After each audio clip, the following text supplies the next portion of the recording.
Part 1. Susan came to Barclays Bank and talks to a bank clerk. First, you have some time to look at questions 1 to 6.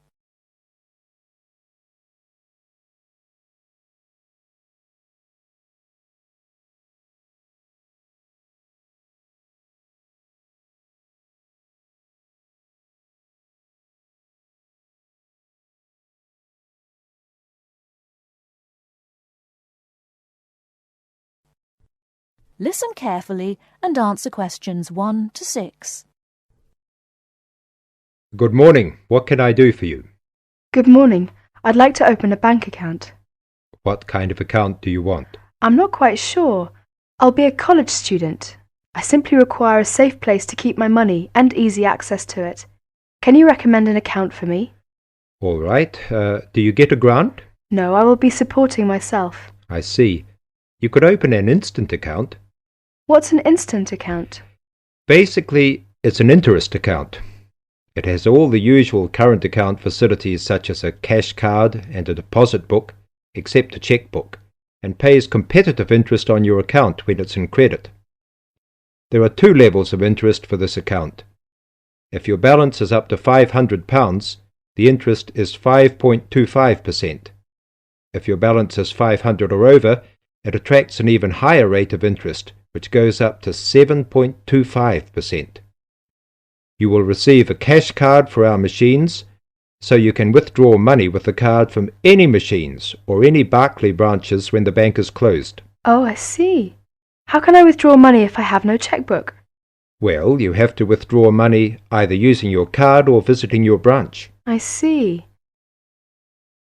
Before you hear the rest of the conversation, you have some time to look at questions 7 to 10.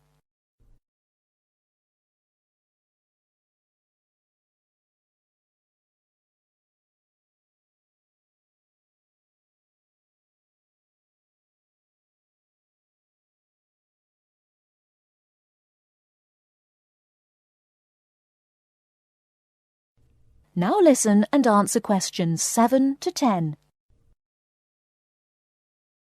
How can I find out how much money I have in my account? You can ask your branch and tell them how often you would like to receive your statement, which provides you with a permanent record of income and expenditure. It will show every transaction on your account and the balance remaining at the end of each day. You can also use your cash card to check your balance. That's fine. I think I'll open an instant account. That is the end of Part 1. You now have half a minute to check your answers.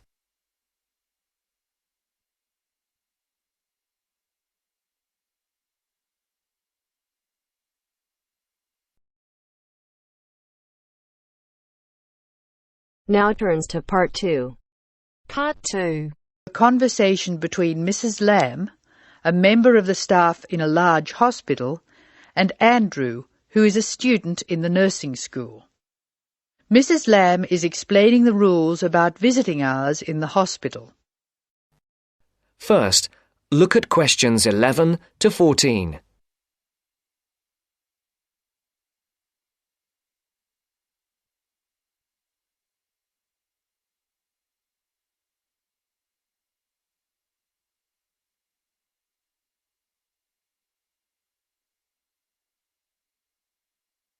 Listen carefully.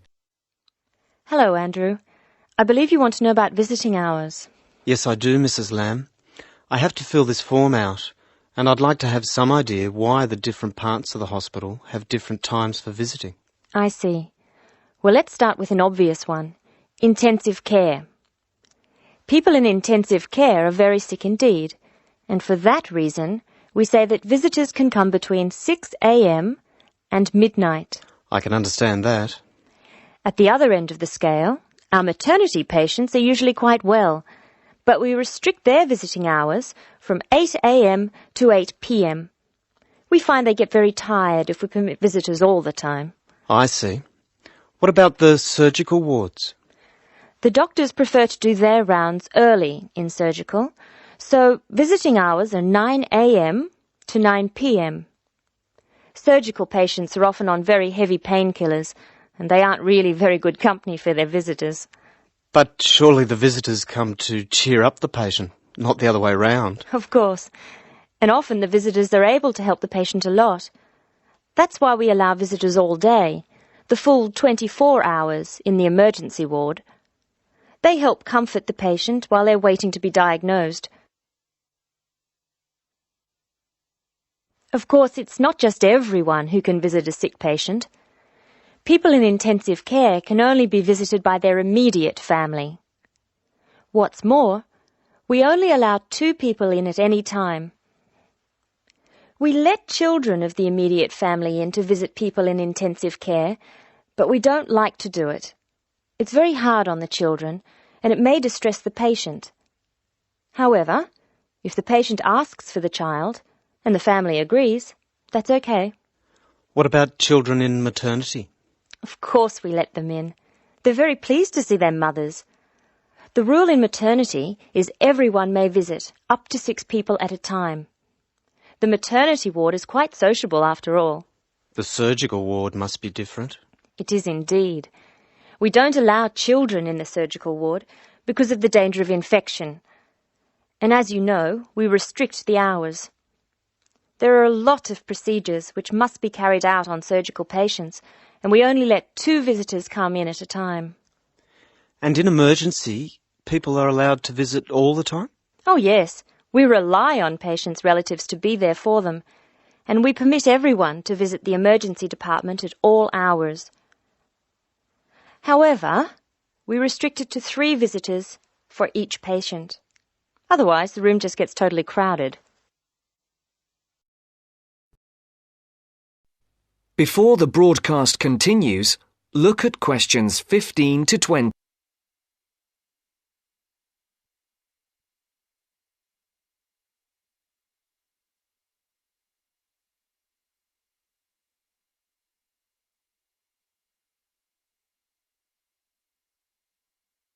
You will now listen to the second part of the talk. Now I have your schedule for the next week's observation sessions. Are you ready? Yes. Where do I start?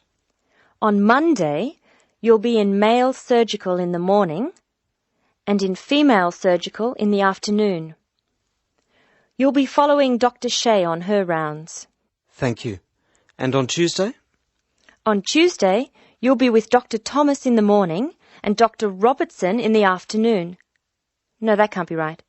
You're with Dr. Thomas in the afternoon and Dr. Robertson in the morning. Do I ever get to see Dr. Kim? Yes, you'll be with Dr. Kim on Thursday and Friday. She'll take you through the children's ward and through our new teenage ward for 12 to 15-year-olds. Great. I've read a lot about that new ward. Will I see the schoolroom? Maybe another time.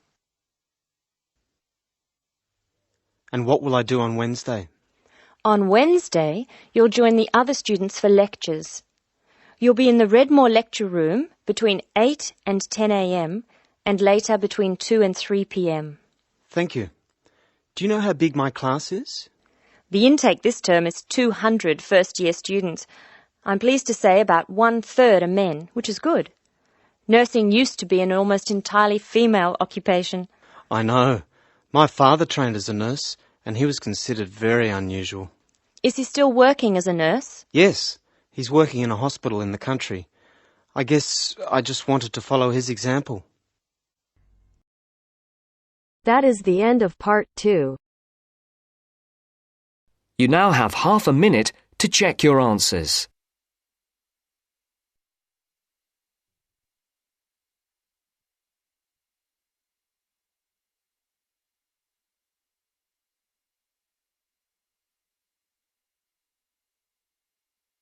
Now turns to part 3. Part 3. You'll hear a conversation among 2 students and their tutor about the presentation they are going to make at the tutorial class. First, you have some time to look at questions 21 to 26.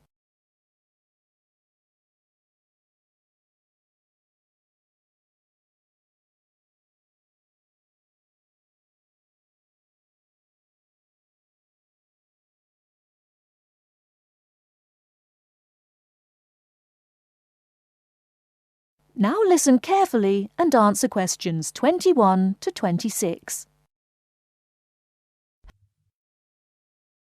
Right, Jason and Karen.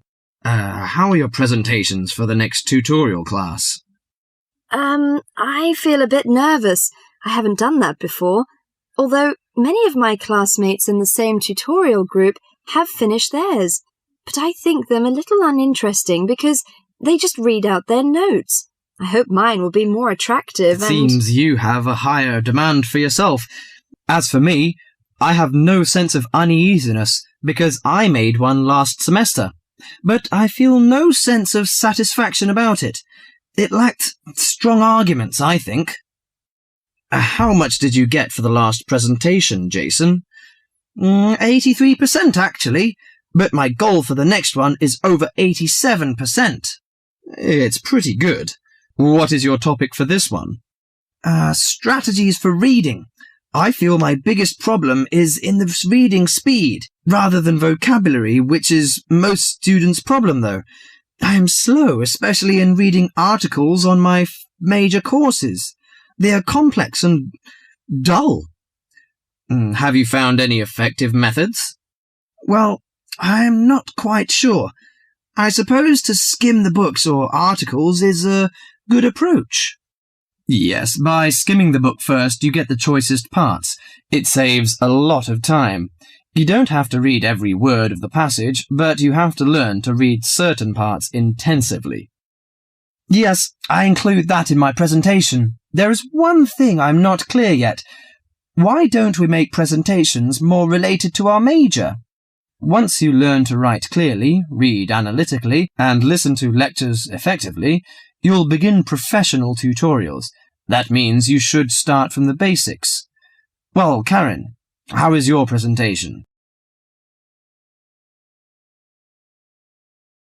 Before you hear the rest of the talk, you have some time to look at questions 27 to 30.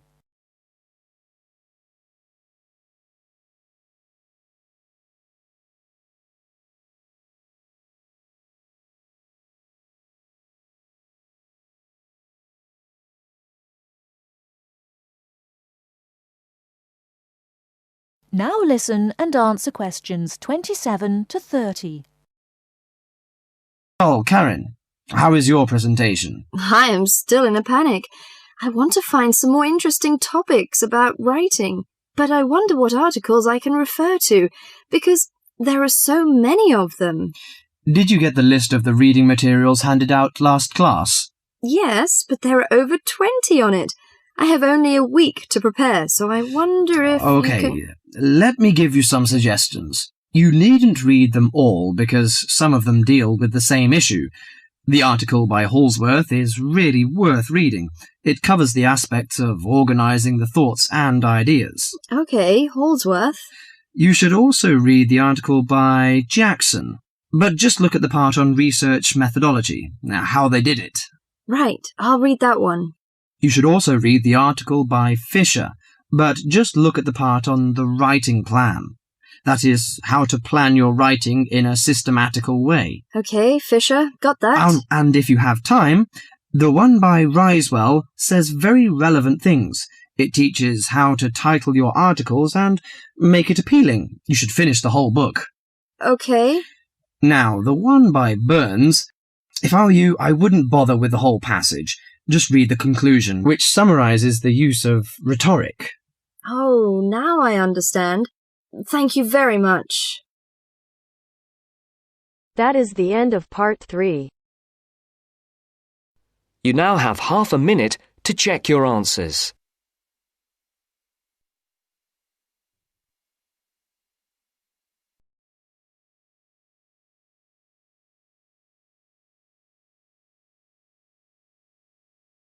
Now turns to part 4. Part 4.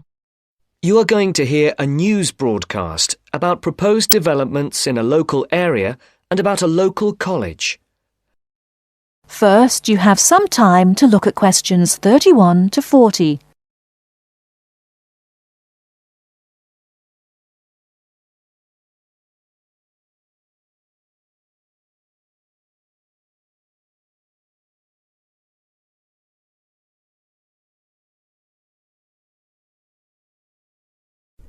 Now listen carefully and answer questions 31 to 40.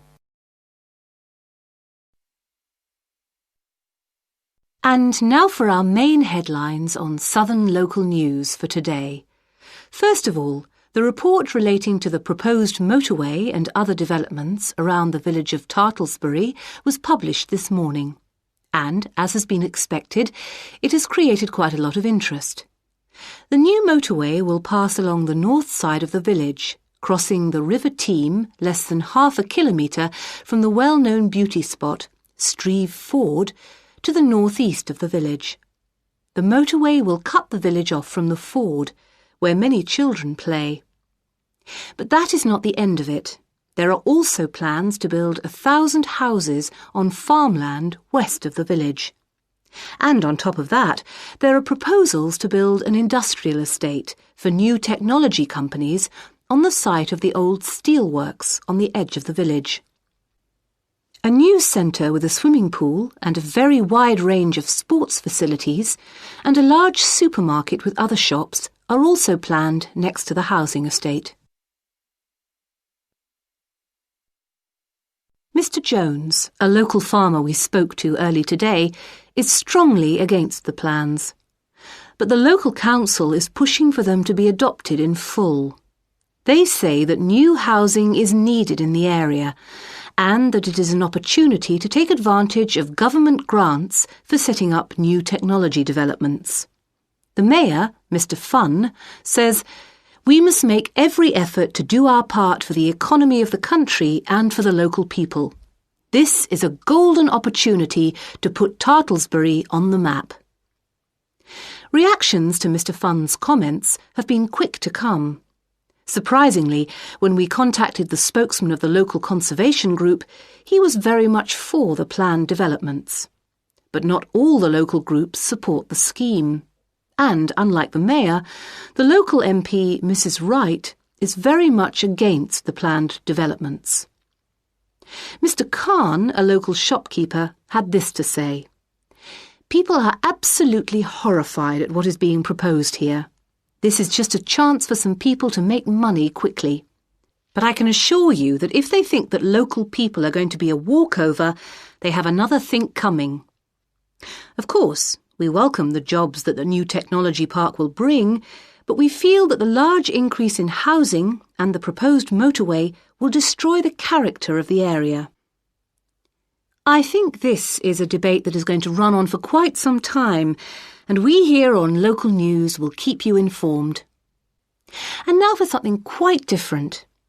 This year's exam results have just come out, and there are a lot of happy faces out there. It would seem that the number of young people going on to university from the local college in Upton, which is not far from Tartlesbury, has increased by 25% this year. All those who have applied to go to university or into teacher training colleges have found places. This is the first time that there has been a 100% success rate at the college. We spoke earlier to the principal of the college, who said she was very proud of all those who had achieved their aims, and she wished them every success in the future. There will be another news bulletin at 11 p.m. And for now, it's back to more music from around the world.